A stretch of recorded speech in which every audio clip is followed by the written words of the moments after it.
ক্যারিয়ারের শুরুতে চূড়ান্ত সফল হওয়ার পরেও একসময় ইন্ডাস্ট্রি থেকে দূরে সরে যান অভিনেত্রী আমিশা প্যাটেল। তবে বলিউডে পা রাখার আগে নিজের পড়াশোনা শেষ করেছিলেন এই অভিনেত্রী।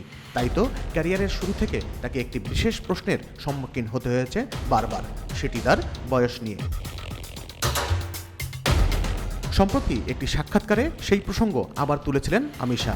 অভিনেত্রী বলেন, ইন্ডাস্ট্রিতে পা রাখার পর সাংবাদিকদের কাছ থেকে একটাই প্রশ্ন আসত, সেটা হচ্ছে, আপনার কি নিজেকে এখানে বেমানান মনে হয় না?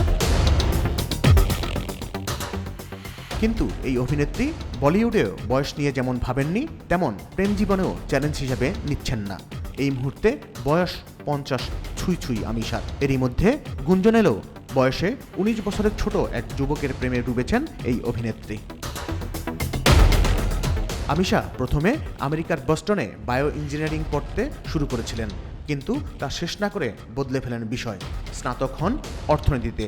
পড়াশোনা শেষে বিদেশে চাকরিও পেয়েছিলেন, কিন্তু দেশে ফিরে তিনি জুড়ে যান নাট্যাভিনয়ের সঙ্গে। শুরু হয় অভিনেত্রী হয়ে ওঠার প্রস্তুতি। একের পর এক ছবিও করেছেন একটা সময়ে, সব ব্যবসা সফল। আবার ব্যর্থতাও এসেছে বারবার, মাঝে একবার আর্থিক প্রতারণায়ও নাম জড়ায় তার। কিন্তু এত বছর বলিউডে থাকলেও কোনোদিনই কোনো নায়কের সঙ্গে নাম জড়ায়নি এই অভিনেত্রীর। অথচ এবার তাকে দেখা গেল দুবাইয়ের এক শিল্পপতির সঙ্গে, যার নাম নির্বাণ বিড়লা।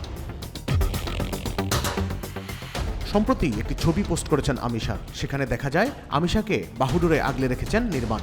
ছবিটি পোস্ট করে অভিনেত্রী লেখেন, আমার ডার্লিংয়ের সঙ্গে সুন্দর একটা সন্ধ্যা। পাল্টা নির্বাণও লেখেন, ডার্লিং।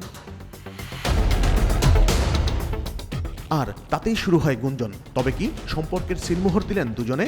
যদিও নির্বাণ ও আমিশার বয়সের পার্থক্য অনেকটাই। নেটিজেনরা ইতিমধ্যেই অভিনেত্রীকে শুভেচ্ছা বার্তা দিতে শুরু করেছেন, কিন্তু আমিশা এ প্রসঙ্গে আনুষ্ঠানিক কোনো ঘোষণা করেননি।